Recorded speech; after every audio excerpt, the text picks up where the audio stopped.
Okay.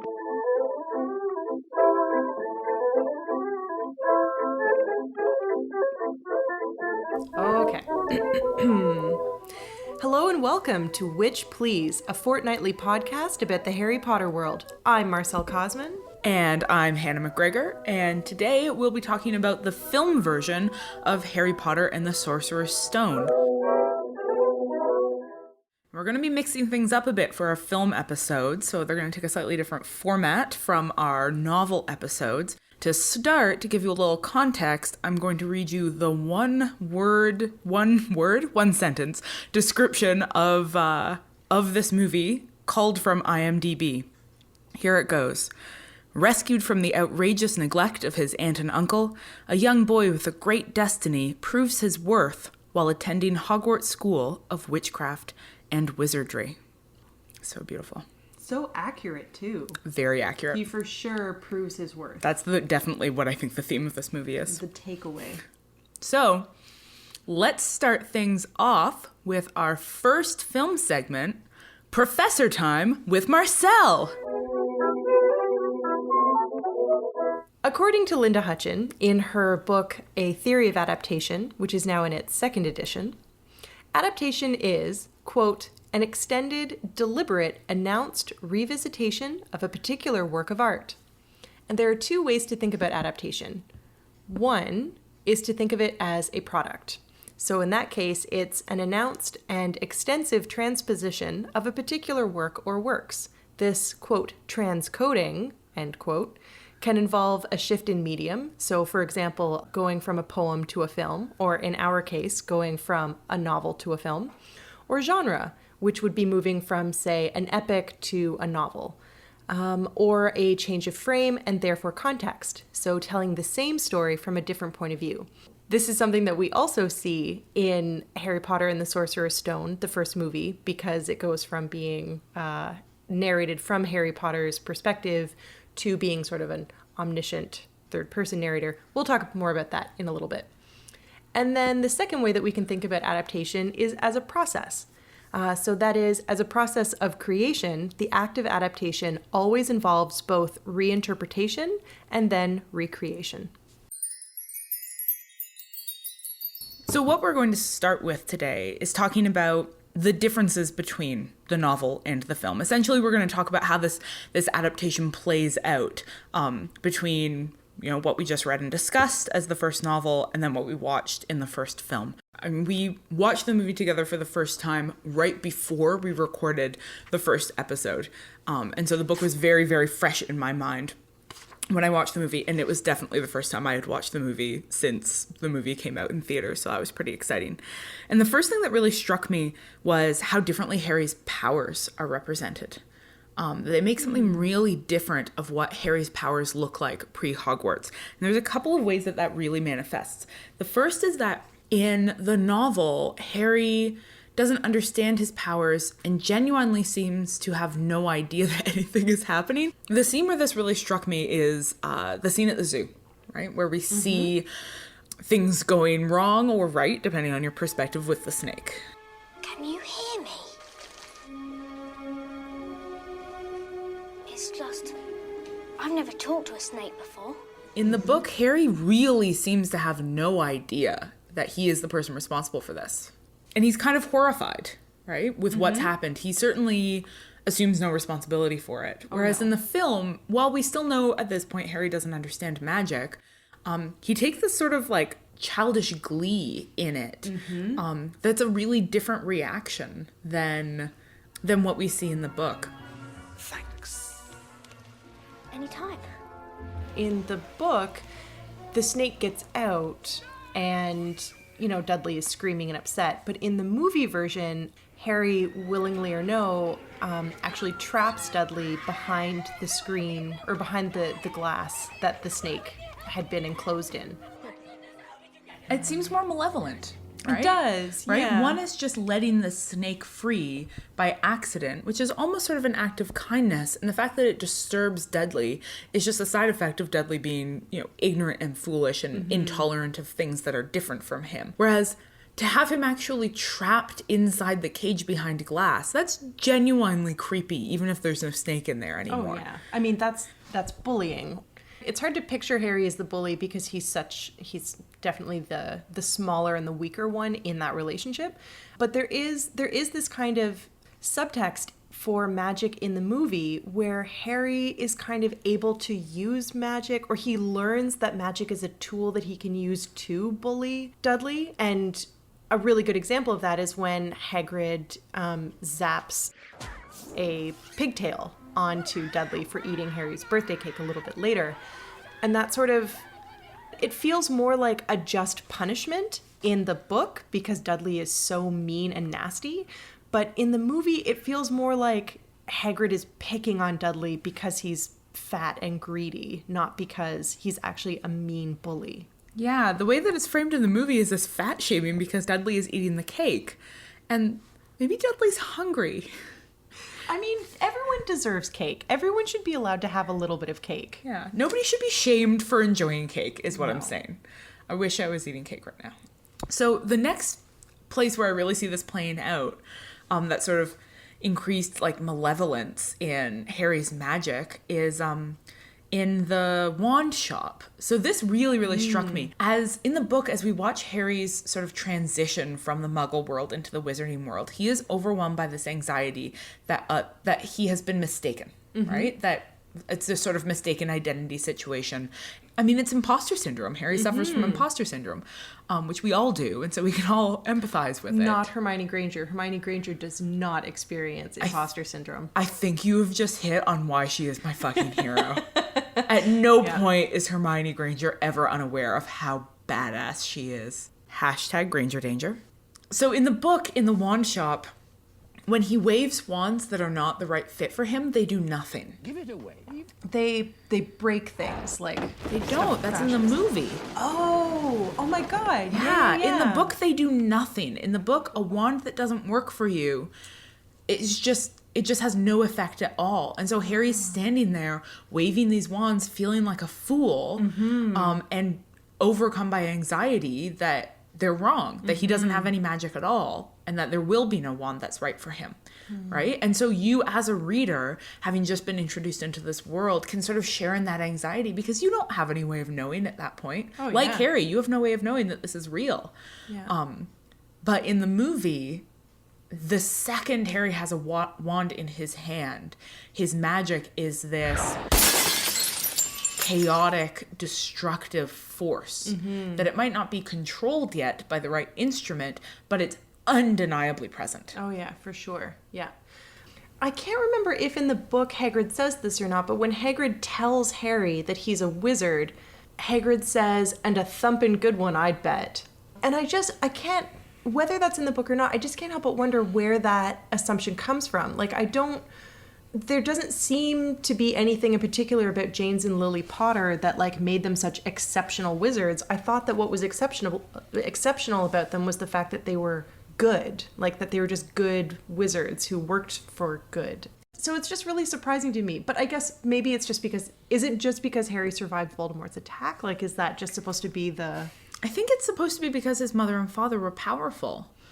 But I don't remember this well enough, so let's make a note, which we will both immediately forget and then never reference again, to try to see if there are references to his parents being particularly powerful in the future. Okay. So the third way that we see this really sort of taking shape in the movie, and the thing that I think struck both of us when we were watching it, is the final scene, Harry's face-off with Quirrell. Oh, yeah.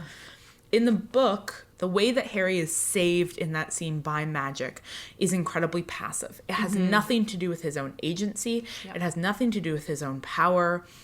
And in that way, it's really similar to the way that he was performing magic at the beginning, right? Performing magic without knowing it because it wasn't anything that he knew how to do or could control or even realized he was doing, right? In the book, Quirrell touches him and is burned because his skin is protected by this really passive sort of spell laid on it by his mother's love. In the film, he has to be the aggressor. He has to reach out and touch Quirrell. When Quirrell touches him, nothing happens. Yeah, Quirrell is strangling him and nothing is happening. And then Harry reaches out and puts his hand on Quirrell's hand, which is strangling him. And all of a sudden, Quirrell gets burned. Yeah.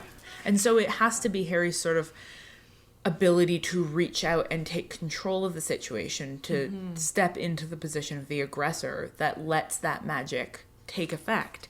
And that really changes that scene. Yeah, and the way that they have Dumbledore explaining it to Harry is different too, because in the book Dumbledore says, "Do you know why Quirrell couldn't touch you?"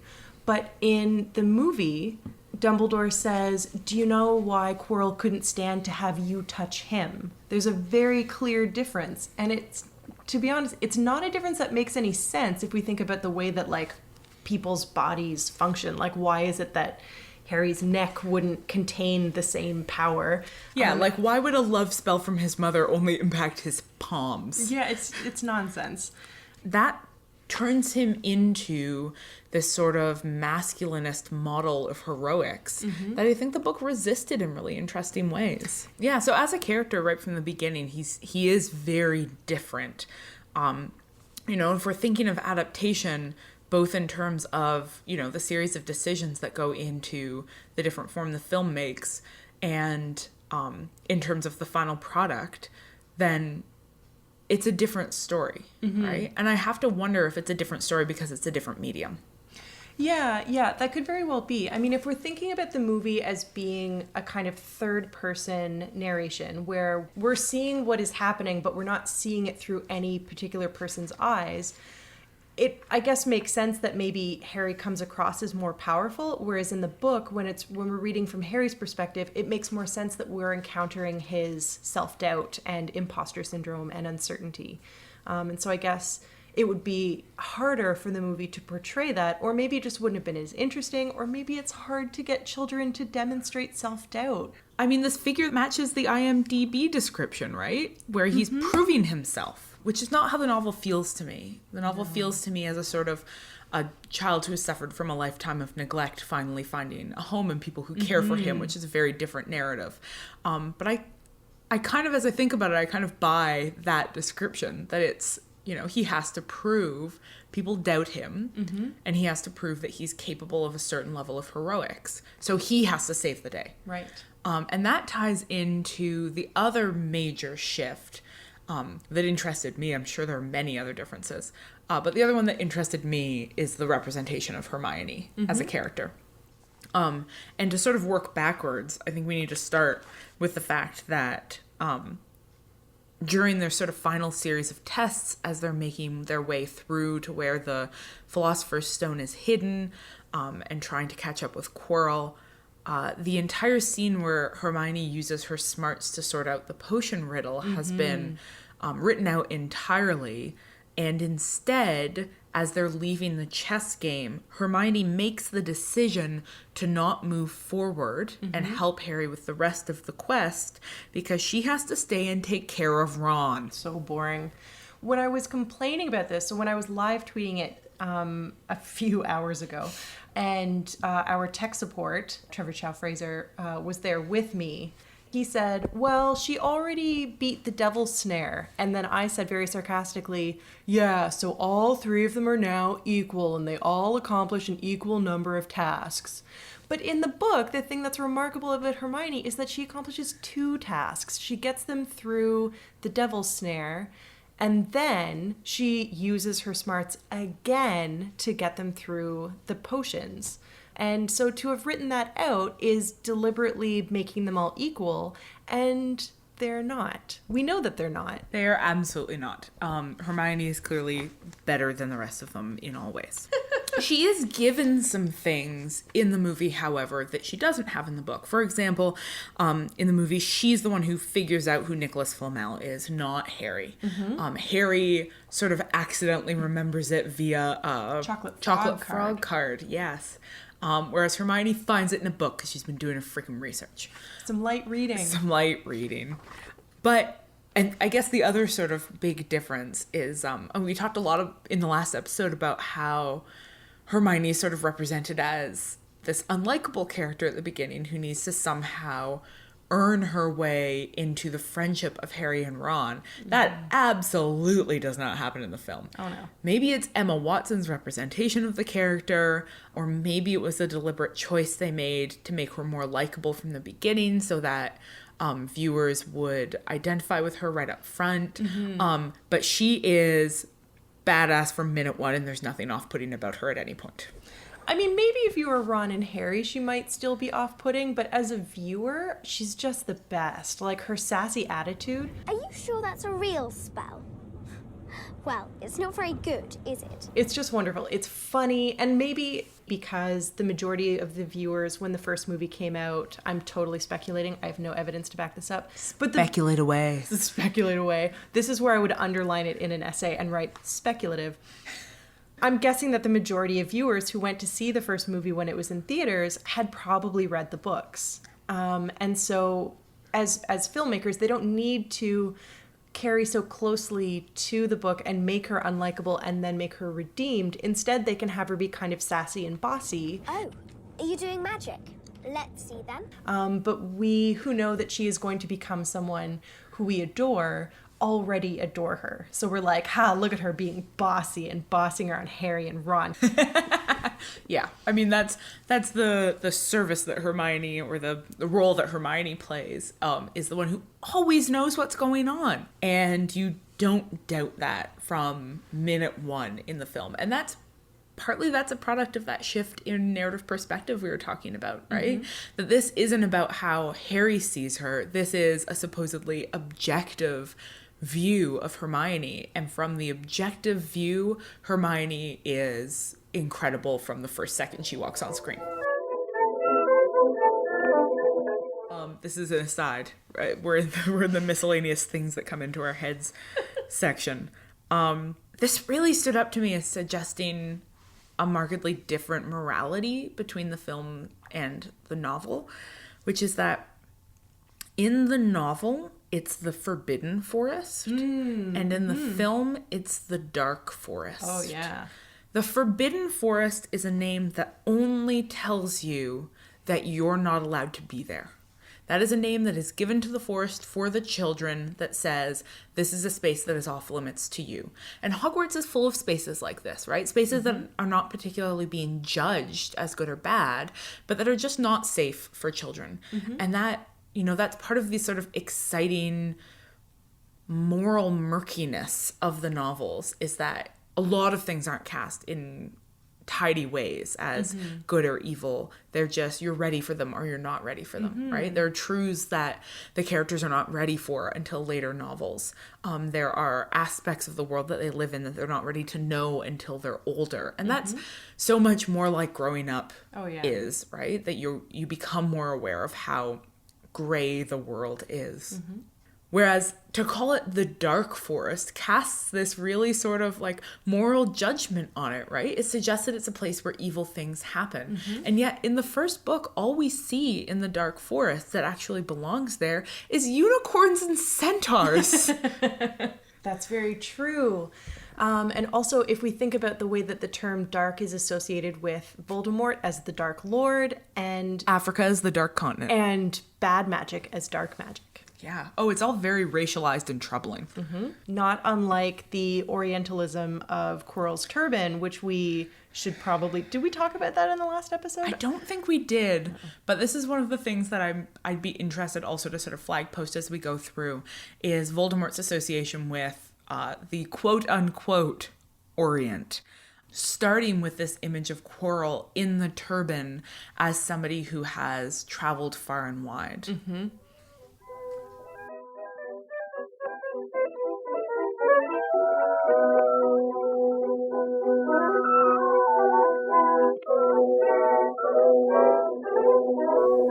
Our second segment, named in honor of our first episode, is called The Sorting Ceremony.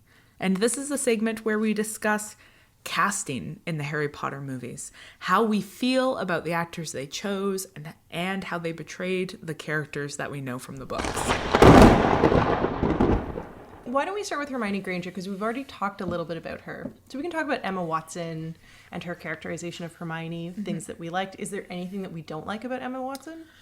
This isn't something I don't like, but it's something I'm really glad she stops doing, which is that as a young child actor, her understanding of how you act is to over-articulate your words outrageously.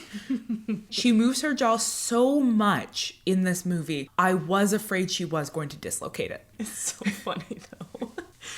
I'm also really delighted that Daniel Radcliffe learns how to emote later on. It's a good skill that he learned as an actor, and he becomes quite good at it later on. But that scene at the beginning, I just can't get over it. It's the scene when Hagrid shows up to give him his letter and his birthday cake, and they're in the little island thing in the middle of the sea. And fucking England.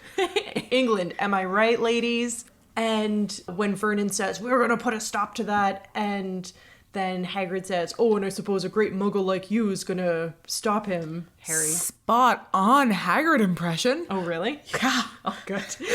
I'm Hagrid in my heart. And then Harry says, muggle? As though, like, they're not having a fight about Harry's future. And then all of a sudden Harry's just like, I heard a word that I don't understand. It's like, muggle? And then Hagrid has to turn and explain what a muggle is. And it's just, it's very sweet. And he's a child, and so it's fine. And it's a kid's movie, and it's fine. He underreacts to everything. Oh, totally. Oh, it's amazing. I mean, in Diagon Alley, you're like, be more excited. The scene when Hagrid is outside of Ollivander's holding Hedwig, Harry looks disturbed more than excited about the fact that he's about to get a great snowy owl. Look at that owl. It's so majestic, and now it's your friend. Like, it kind of looks a little bit like he's farting. Like, he's got, like, one of his eyes is a little bit squinty, and he looks confused. Yeah. He's overwhelmed, and he's a child. Yes. It's not his fault. And he doesn't know yet that owl's not gonna peck his fucking eyes out while he sleeps. Real life owl, if somebody came up to me and was like, here is a full-sized owl that is going to live in your home now. Hope you can take care of it. I would be horrified. Owls are terrifying. But he has already read his letter that says that he can bring an owl, so he knows that Okay, Marcel, I'm going to hand you a letter that says owls totally won't peck out your eyes and eat your brains through the empty eye sockets. They're going to deliver your mail even on Sundays. It's going to be great. It's in a letter. Look, the letter has calligraphy and green ink and shit. It's magical. Here's an owl. Hope you can take care of it. You're not convinced, are you? Yeah, not entirely. So that skepticism is, I don't know, granted, I think. Yeah, fist-sized grain of salt with that one. I'm going to go out on a limb here and say that while I recognize that eventually Rupert Grint becomes the weakest link, in the first film, I think he might be the strongest of those three children. Yeah, I think you're right about that. And I think part of it is because he's the youngest Weasley boy, he's got a lot of, what's the word I'm looking for? I'm trying to avoid saying imposter syndrome again. But, like, he's got all those older siblings. Everything in these novels and movies has to be metaphorized via academic experiences. So go ahead and say imposter syndrome. So Ron also has a good deal of imposter syndrome because, how can he possibly measure up to all of his older siblings who are all unique and wonderful in their own way? What can he possibly have to offer? Anyway, whatever. I don't need to go through the list. I can't remember them all. That's not true. Of course I can. Yes, Bill, Charlie, Percy, Fred and George. Right? He's not brilliant. He's not athletic. He's not funny. I mean, he has all of these qualities in some ways, right? But he has a series of remarkable siblings. I gotta say, for those of us unburdened by remarkable siblings, it's hard to imagine what this experience would be like. I wish that I could translate Hannah's facial expression into words, and I can't. Well, yes, I can. The word is glee. The word is glee. Listeners need to know that I have an older brother, and I just burned him so hard. Just in case you didn't know what that was. So Rupert Grint is delightful. So he really does portray that kind of like, I'm not really sure what's going on. I'm just a little kid, but I like know things and I'm like kind of confident, but I have no confidence in myself as a unique individual, which is exactly his character. So he does a really solid job and I appreciate it. And he pulls off that dirt on his face at the beginning so well. Oh man. And he does a lot of double takes, and I am a big fan of the double take as an acting technique. What I'm saying is double takes are great. More double takes, please. So that's the children at the core, and I think we're being really forgiving of them at this point, because we did in fact look up their ages when we were watching this and realized that they're supposed to be 11 and they are, I think, 10, 11, and 12. I think Emma Watson would have been 10, Daniel Radcliffe would have been 11, and Rupert Grint would have been 12 when they were filming. So they're all right there in that age group. You have to be a monster to be like, that 10-year-old is over-articulating. And I say that is literally what you literally, just said. literally what I just said. I just recognize that I am a monster. Should we just mention something about Malfoy and Neville? Do you think it's worth? Oh yeah. Okay. For the pleasure of our listeners, I'm going to read out loud to you a quote from Marcel from the last time that we watched this film together. So we'd been having some conversations about wine. We'd been having some wine / conversations about what a triumph of the underdog it is that Neville turns out so hot. It's just beautiful because he's so sad. He's so homely. He's so homely and strange-faced and sad with his toad. And he's got those spectacular buck teeth with like a great big gap in between. It's just like they could not have cast a more perfect object of bullying who is so harmless and so pudding-faced that nobody can object to the monstrosity of Malfoy for bullying him and the perfect heroism of Harry for coming to his defense. Oh, yeah. So then we spent like 20 minutes looking at all of those surprise Neville got really hot memes. And then Marcel turned to me and said, we spent a while looking at hot pictures of Neville. Who even knows what happened? And I can't remember now if she means who even knows what just happened to the last 20 minutes of our lives while we stared at a man who is definitely a decade younger than us and we're like, yeah. Or if she means who even knows what happened biologically to turn that child into that legal consenting adult. But either way. Whew. Oh my goodness. So Malfoy also perfectly cast. Oh, so good, right? So smarmy and little and like too big for his britches. Really Aryan. Like they've written that creepy Nazi subtext in from day one by making him look like the kind of homoerotic blonde boy who would totally attend an Aryan youth camp. Oh, yeah. He has been reading Heidegger over the summer. The only thing that Malfoy doesn't have is a Hitler Youth haircut, and I kind of want to give them props for not pushing it too far. Yeah, that's fair. But that said, his hair is very coiffed. Oh, yeah. Compared to every other character, he has, like, his hair is... He's clearly using product and he's 11. Yeah. What 11-year-old uses product? A rich one. Yeah, I know, right? I mean, the movie gives us this amazing, like, heavy-handed shorthand for how to judge characters. And it's like, look at this guy. He's blonde and also kind of effeminate. Don't you hate him? And you're like, yeah, wait. Why, though? I'm not Wait, sure. I really shouldn't. 11 years old. So, just a child. Just a a baby. child. The music, too, when...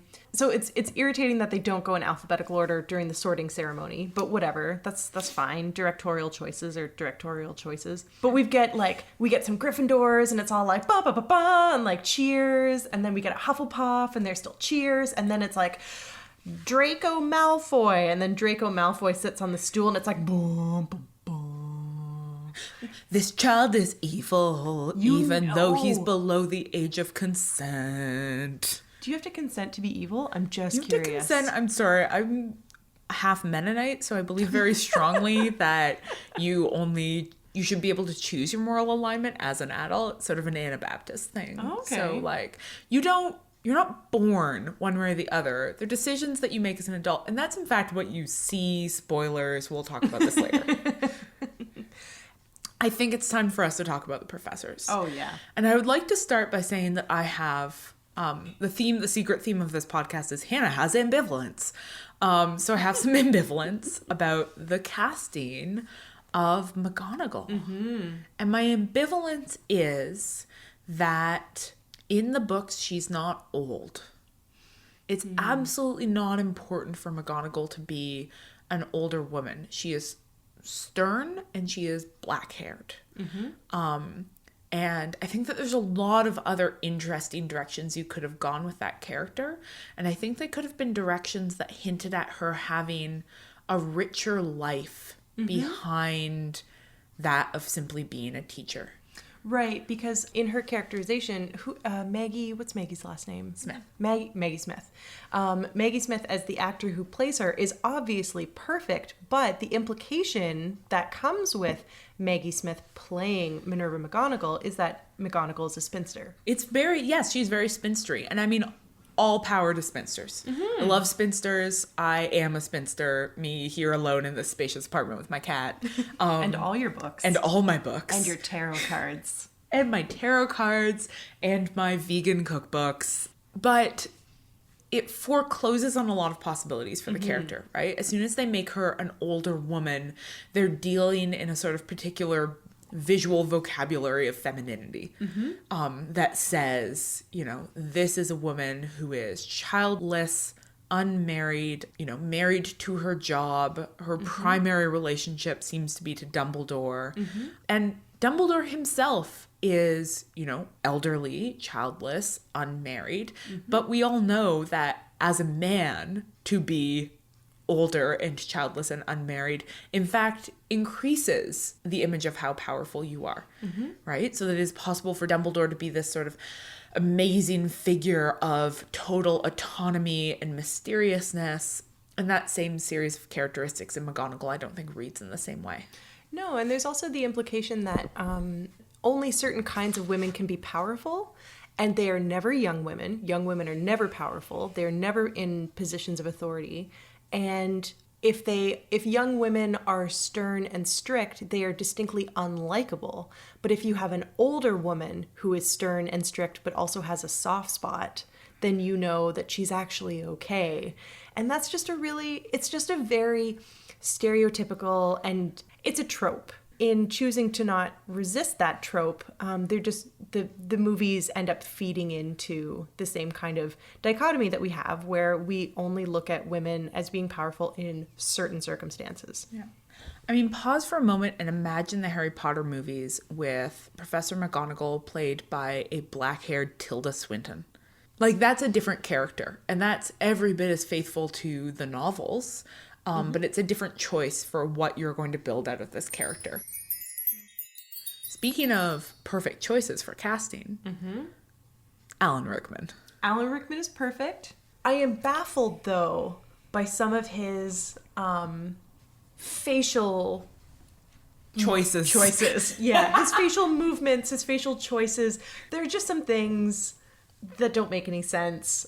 He always looks a little bit startled and kind of shifty-eyed, like he's shifty-eyeing around and then gets startled when he sees that somebody's looking at him. It's very bizarre. Yeah. I mean, this movie does really feel like a children's movie, right? So they want you to be reading him as a villain. So he does like comical villain style faces. He does a lot of like lurking and squinting and looming and sweeping. There's a lot of gerunds associated with Snape, and none of them are good. No. And his face is incomprehensible in so many scenes. I mean, that scene where he stumbles across Harry and his friends in what Marcel rightly said is not even the inside. Oh, no. Like, he yells at them for being inside Hogwarts. They are literally adjacent to grass and sunshine. Yeah. It's not even windows, it's just pillars between them and grass. And he looks very suspicious about what they're doing there. And then Harry says, well, you also look kind of suspicious. And then Snape looks insane. But if you will recall my characterization of Snape as as a figure from our last episode, Alan Rickman's crazy face is perfect because Snape is crazy. Yeah, he's bananas. He's a overreacting man-child with a strange, undefinable erotic appeal. I feel like we have to talk about his hair because in the books, it says distinctly that his hair is like a curtain of grease. But in the movies, it always looks clean. It always looks clean and bouncy. He could be in an Herbal Essences commercial. Last time we watched it, Marcel literally says that he has the Rachel. Have you noticed? You must have noticed. Go back and rewatch the first movie. He has the Rachel. It's remarkably... I think his hair gets longer and so more sort of like... Drapey? Drapey? Yeah, that's a good word. And it rhymes with Snapey, so that's good. But it gets more... I don't know, less Rachel in later movies, I think. But in this movie, his hair has like, not only is it not greasy, it has an unnerving amount of bounce. Yeah.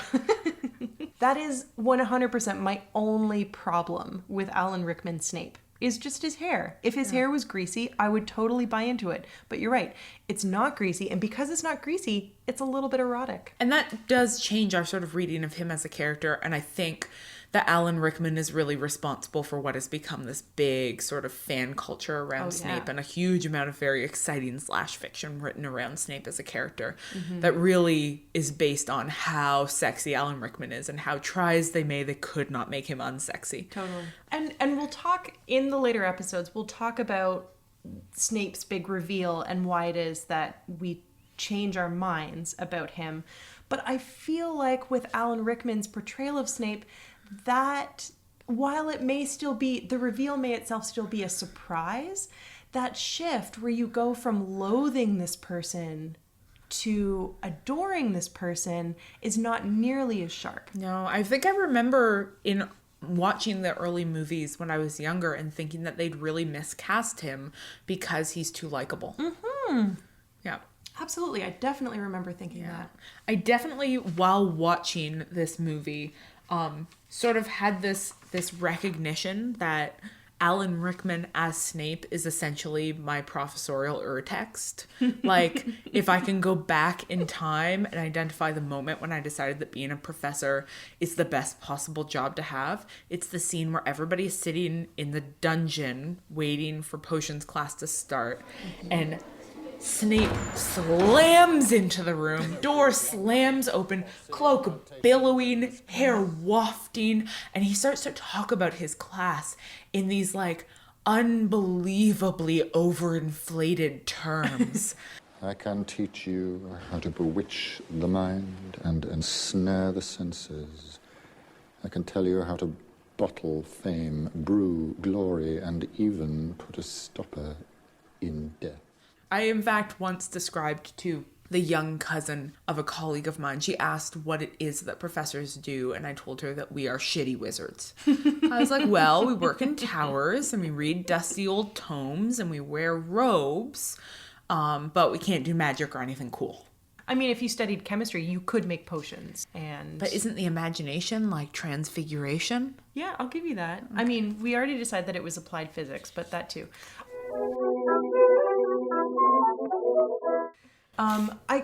We should also talk about Dumbledore, because this Dumbledore is only in these two movies, and I can't remember the actor's name.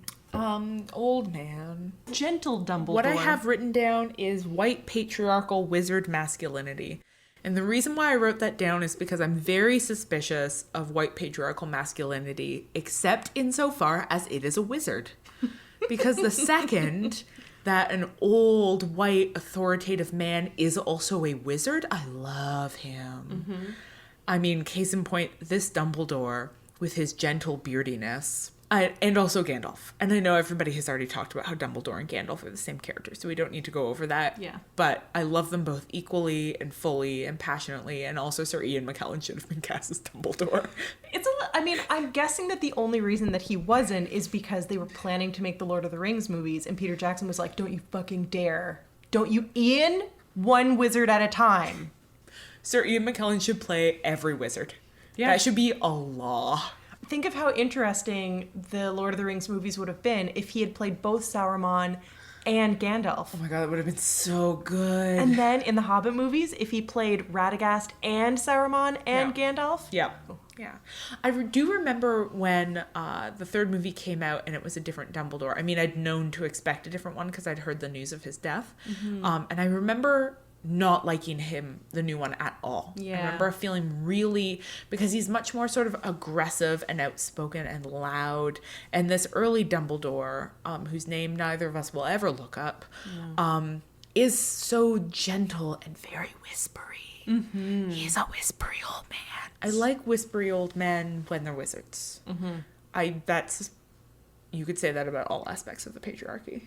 Yeah, as long as it's a wizard. As long as it's a wizard, I forgive it. So I'm very comforted by this articulation of Dumbledore, and fully convinced that I would have exactly the same sort of childish faith in his management of whatever is going wrong as Harry has. Yeah. The one thing I feel like this Dumbledore lacks is, in both the book and the movie, it's made very clear that he's supposed to be the only wizard that Voldemort ever feared. And I don't find this Dumbledore fear-inspiring at all. Yeah. And I know that that's the point. He's supposed to be twinkly-eyed, except when he gets mad. And it's supposed to be terrifying when he gets mad. So I wonder if maybe the idea is kind of like when your grandma, who is always nice to you, suddenly yells at you because you did something bad, and you feel worse than you've ever felt before because drawing on the wall with the crayon was really bad and grandma's yelling at you. So bad. And so that's why you're upset, because the person who is normally the source of gentleness and kindness and cookies all of a sudden reminds you that they are the boss. Yeah, I mean, it's this amazing disconnect between when you first encounter Dumbledore on the card, and he's this famous figure known for his sort of like militaristic successes, right? That he's beaten these dark wizards, and that he's so powerful, and that people are sort of speaking of him as the only one that Voldemort feared. And you're expecting like this, sort of armored wizard god, and then you encounter him and he's this gentle, sweet, innocuous old grandpa. And that sort of contrast is part of what's so effective about him as a character. And I do feel like this earlier one is more convincing in that way than the later one is, right? That he's so innocuous. But we never got to see him play the Dumbledore who needs to stop being innocuous. So we never really got to see how well he would do scary Dumbledore. Are there any other castings you would like to discuss? Hagrid. Oh, okay. So they make Hagrid a lot smaller for the movie. Oh, yeah. And I get that. I'm on board with that. It's unclear. I mean, the books describe him as, I think, 2.5 times the height of the average man. Yeah. Which would make him bananas tall. Yeah. Oh, wait, no. We looked this up. We figured that he would be about 10 feet tall. I think he's supposed to be just shy of twice the height. Oh, ma'am, no, we definitely spent a bunch of time looking up how tall he would be roughly, and then how tall the tallest man ever would have been, and then how tall the tallest man ever looked next to other people. Because we were trying to figure out if Hagrid could move around in the Muggle world without alarming people. And our conclusion was no, he couldn't. Because I think, wasn't the tallest man was something like 8.5 feet tall or something like that. And then Hagrid would have been an additional 2 feet on top of that. Yeah. And a picture of the man who is 8.5 feet tall is like, okay, you would not point and stare at that man. But if he was 3 times the width that he is in that picture, I mean, I think 2 feet higher. Yeah. I think that Hagrid is just too big to be believed. And maybe his bigness is the point in the books as a sort of emphasis of the fact that Muggles are really good at not seeing anything that challenges their understanding of the world. Especially the British. The British are so good at manufacturing false realities that are like sustain their prevailing ideologies. CF imperialism. Indeed. Zing. Robbie Coltrane is perfectly cast. I want to give him a hug. I mean, he's very convincing as the gentle giant figure, right? That he is both sort of lovable in a semi-harmless animalistic way, right? He's sort of a dog man. Yeah. He's represented as being a little stupid, but not in a pathetic way, just in a sort of lovable, endearing way. Yeah, like that scene when... Like Ron. Like that scene when Harry is trying to get Hagrid to tell him who Voldemort is, and Hagrid can't yet bring himself to say Voldemort. And so Harry suggests that he spell it. And Hagrid very kind of like, just as a kind of throwaway, is like, nah, I can't spell it. And at no point do you feel like, oh my God, like you're illiterate. Oh my God, how do you manage in the world? That's not the feeling that is evoked by that. It's more like, oh, okay, well, spelling's not his thing. And he does that, like Robbie Coltrane does that perfectly, right? Yeah. Right? And that takes a certain amount of, I mean, that's charisma, really, right? It's the fact that he is so sort of charismatic and appealing as a figure, that even though he is this outcast, this seemingly powerless, sort of servant character who's only semi-literate, he's never pathetic. And I think what I think is so is especially important about that, I think that they had the opportunity in adapting the books into films to play up that idea that without education you are someone who is pathetic, which is obviously a false idea because different people thrive in different types of environments. But the situation with Hagrid, which I think is really interesting, and we'll for sure talk about this more in later episodes, but Hagrid was expelled in his 3rd year. So the reason that he lacks education is because he was forbidden from pursuing it. Again, we'll talk about this for sure when we discuss the second book and the second movie, but that's kind of all we know about him at this point, is that he was expelled. Dumbledore allowed him to stay on as gamekeeper, and Hagrid has continued to really thrive and be an important, significant person, not just to Hogwarts, but also, we know, because of his proximity to Dumbledore and to the Potters, an important person in the fight for good against the what are the words that I'm looking for? Death Eaters. Sure, yeah, the fight for good against the Death Eaters. What I love so much about Hagrid is, despite the fact that he is huge and bearded and imposing, that he almost always refuses to perform his masculinity in expected ways, right? When he is raising a dragon from the egg, he refers to himself repeatedly as Norbert's mummy. Look, he knows his mummy. His umbrella in the book is pink with polka dots. That's wonderful. Yeah, it's wonderful. I mean, there's very little in the world I love more than men who look traditionally masculine subverting the expectations of behavior affiliated with that appearance. It's wonderful. Yeah. Sorry, I'm Googling Hagrid umbrella. I think that Warner Brothers could have done a better job making it obviously pink. Okay, yeah, it's for sure pink. Yeah. Okay. Yeah, it's definitively pink. I approve. Right? That's wonderful. Like, there are a lot of items he could have chosen to hide his wand like in. a cane. Lucius fucking Malfoy's wand, which we'll discover later, is like in a walking stick with like a skull on it or something. God, I hate Lucius Malfoy. He's the worst. Oh, but he is an elf. I wonder how much overlap casting there is between this and the Lord of the Rings movies. Well, as I tweeted, every time a new teacher came on screen, our tech support asked if that was Bilbo. When Filch came on screen, he asked if it was Elrond.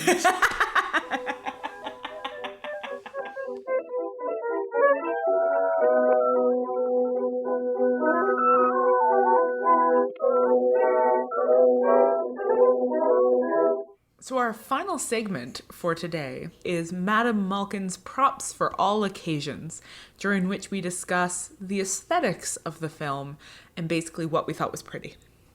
When we went to the Tellus exhibit here in Edmonton, we got to see the actual drapes that they used for the Gryffindor bedrooms, and they're just staggeringly beautiful. I was also really struck by the textiles during that exhibit because you get such a strong sense of how carefully those fabrics were chosen to give this world texture. The thing that really struck me was the paper and the penmanship, right? There were parts in the exhibit where they just showed you stacks of Lockhart's fan mail. And it's like they've gone through and they've made sure that everything has actually been written with, I don't know if it's with a quill, but certainly with a fountain pen, with different colored ink on these heavy, high quality, beautiful papers, so that everything in this world has texture and weight and richness to it in a way that's so appealing, right? The letters from Hogwarts are so much more exciting in the movie than they are in the book, because in the movie you can see that green ink and that seal, and you can hear the weight of them when they hit the ground. Yeah, the sound of all of those letters coming through the various open spaces in the Dursleys' house. Yeah. Oh my gosh, it's incredible. Yeah.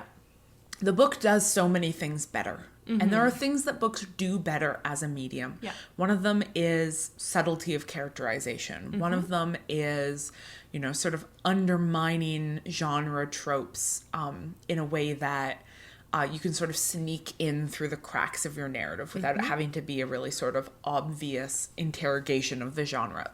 But what movies have in their corner is this sort of visual and aesthetic richness. And your entrance into the wizarding world via the movies, I just find so much more exciting. I mean, when you enter Diagon Alley for the first time.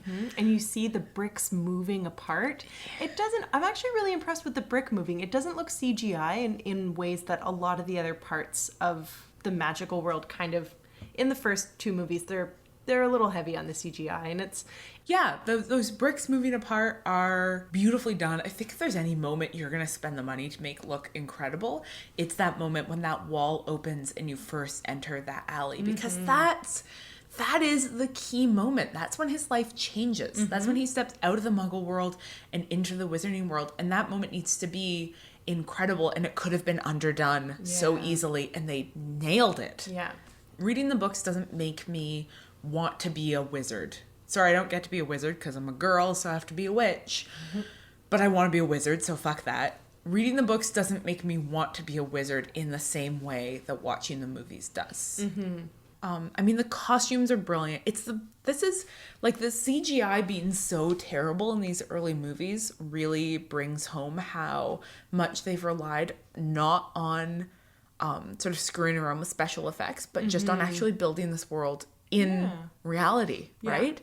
Choosing the fabrics, writing the letters, carving the wands, finding the appropriately aged books and piling them book upon book on the shelves, you know, like you only get that sort of richness and that sense of immersion when it's real things in a real world. Yeah, for sure. So like the troll is another one of those examples of like a pretty terrible CGI thing. It's kind of this like a little bit too glossy kind of creature, and Harry's riding around A little bit too glossy, just like Snape's hair.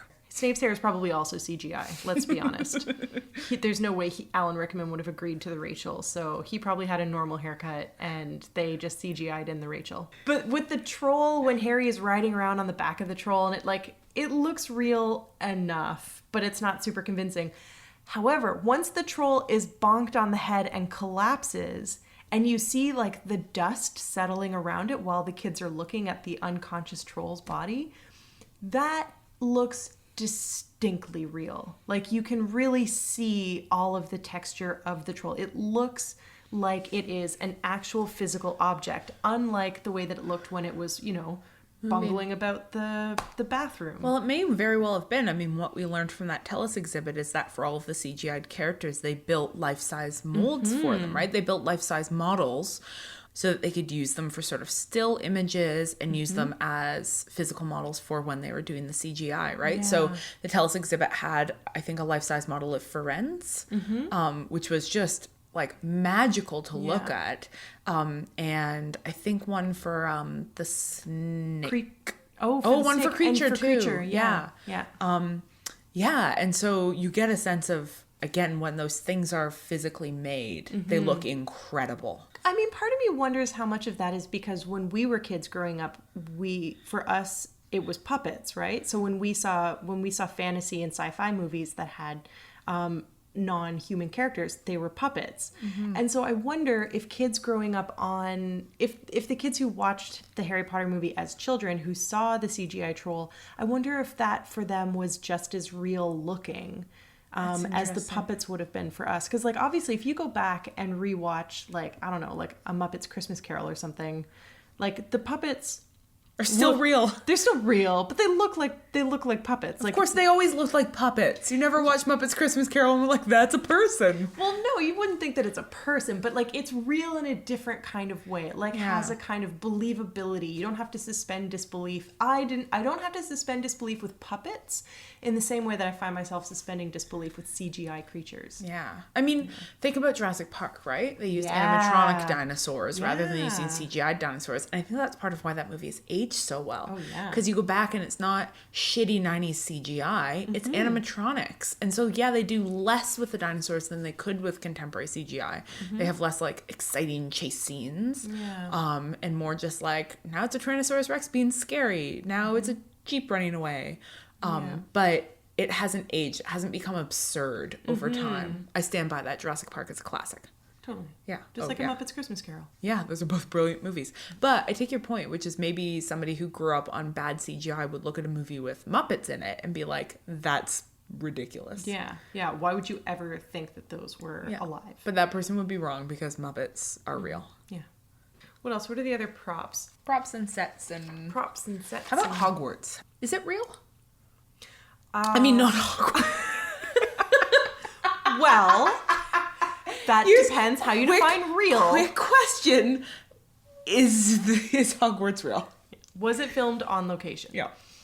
We're going to look it up. Yeah, we should look it up. I mean, obviously there are going to be some parts of Hogwarts that are a set. Like the Great Hall with the enchanted ceiling. Like, it's probably really hard to find castles with enchanted ceilings now. That was a really funny joke. I'm sorry, I'm laughing at your joke, and I'm also laughing at what automatically came up as I wrote "is Hogwarts" in Google. The first thing was real, but the second thing was, is Hogwarts Express worth it? Don't know what that means. Like, instead of the milk run to Hogwarts? Don't know how we're measuring our worth.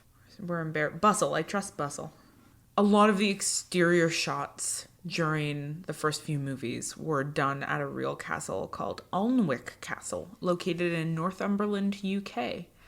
Has a recorded history of 1,000 years. For the past 700, it's been inhabited by the Percy family. God. The point is that there is a real castle that Hogwarts was based on. And it's 1,000 goddamn years old. It's 1,000 goddamn years old. But more importantly, we should go to Warner Brothers Studio in Leavesden. Oh, we should go to Universal Studios in Orlando. I think we need all our listeners to start donating heavily to fund our trips to various Harry Potter theme locations. I mean, if every listener to this podcast right now donated $5, we would be... We'd be able to afford chips for the next episode.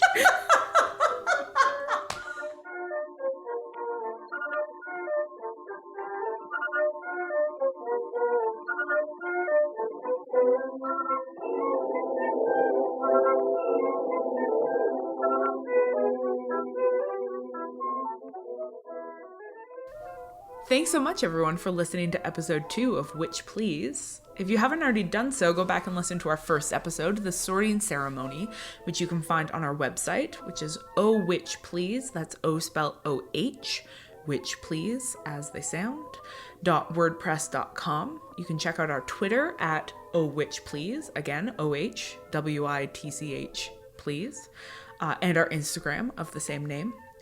And I'd like to give a special shout out to Jason Purcell, who is a creature of pure wonder and runs our Tumblr, ohwitchplease.tumblr.com, because both Marcel and I are too old to understand how Tumblr works. This is 100% true.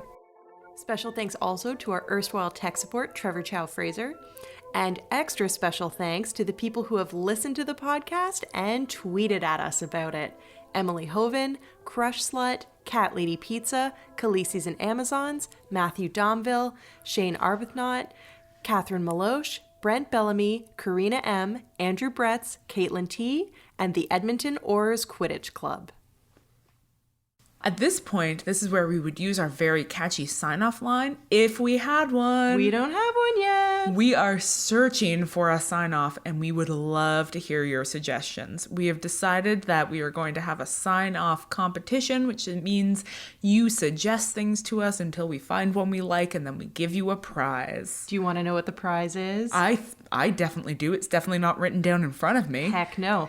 The winner will be determined arbitrarily and with much bias by us, so I just want to put that out there ahead of time. But we've agreed that the winner will get to guest star on an episode of Witch Please, and it will be of your choosing. So if there's a particular book or movie that you want to talk about, you can do that. Just come up with the perfect sign-off for us. We will even accept proposals of additional episodes. For example, if you would like to play, say, the Harry Potter Lego video game with us for an episode. That sounds like something super fun that we might do. It sounds like a great idea. Maybe you would like to pay for all of us to go to Orlando, Florida and visit the Harry Potter Wizarding World. No weird sex stuff. No. Well, maybe a little. It depends. Yeah, how expensive those plane tickets are. How magical you are.